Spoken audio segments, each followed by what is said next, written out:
Welcome back to the town of Acacia Grove, where the people, like most of us, always have something going on.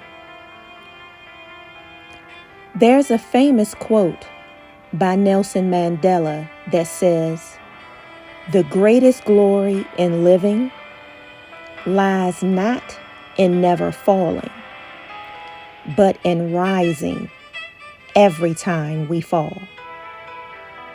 The stories you're going to hear from some of the Acacia Grove residents speaks to this quote. So sit back and listen to Scenes from Life.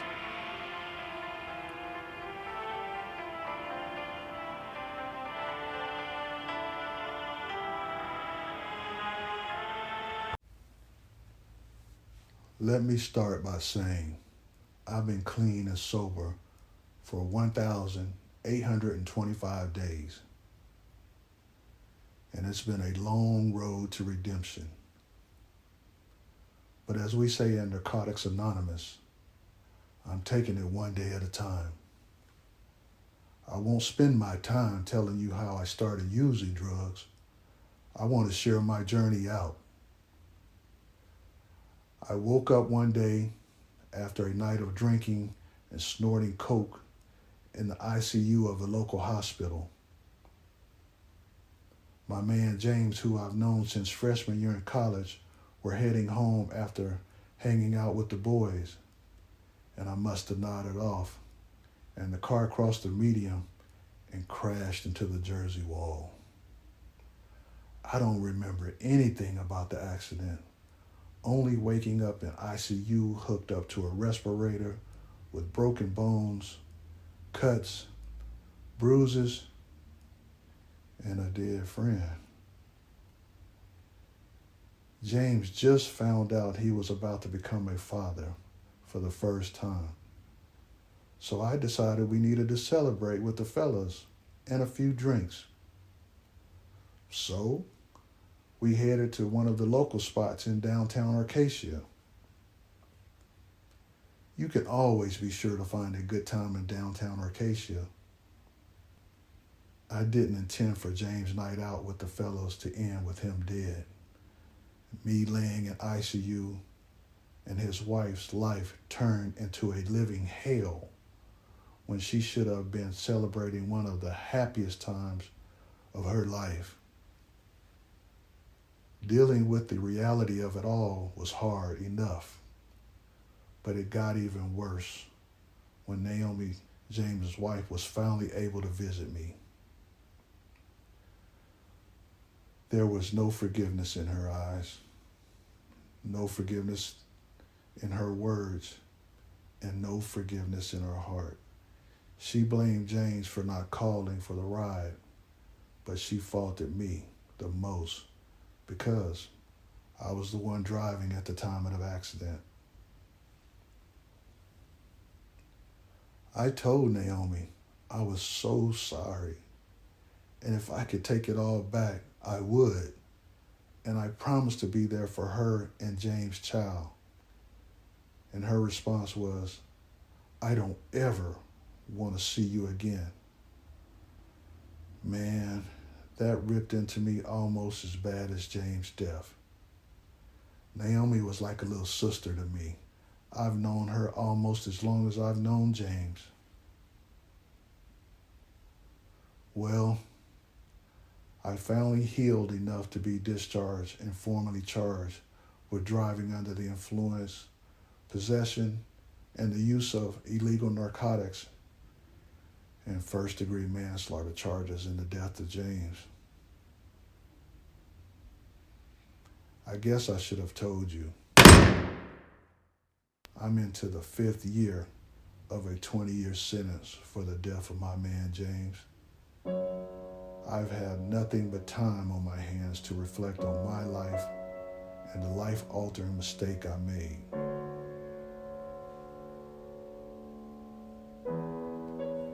I spend most of my time in the library reading, of all things, the Bible. I only started reading it out of a form of sarcasm because I couldn't understand how a loving God could have allowed such a horrible thing to happen.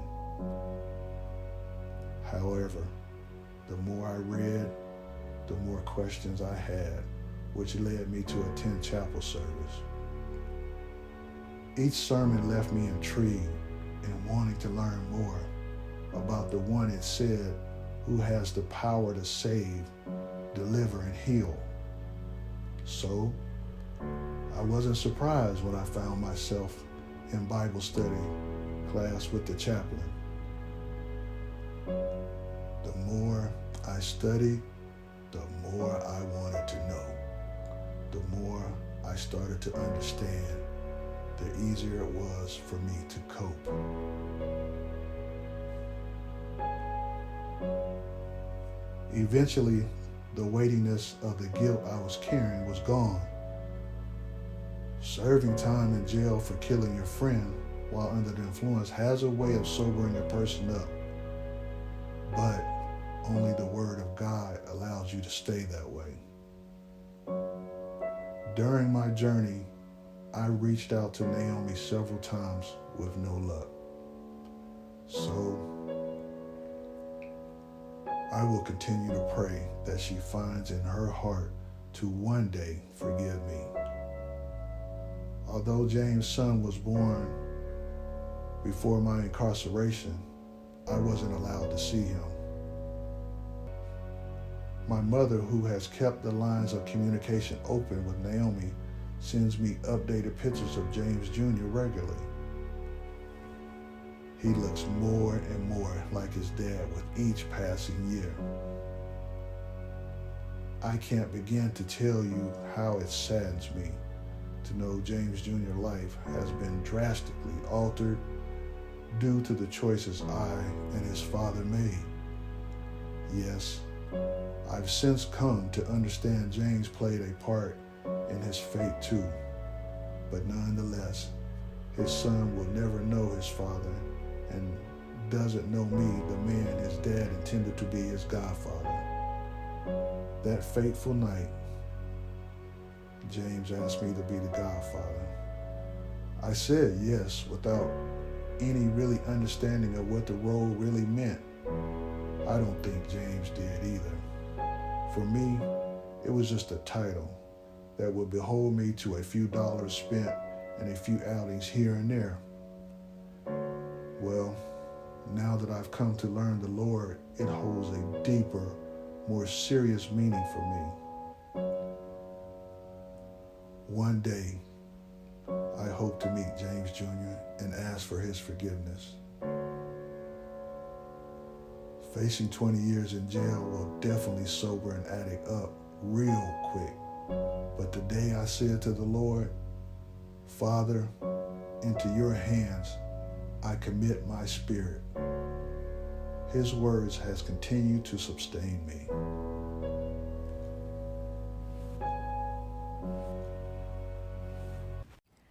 This concludes today's episode of Scenes from Life from Deborah and Dana Presents. Thank you for listening.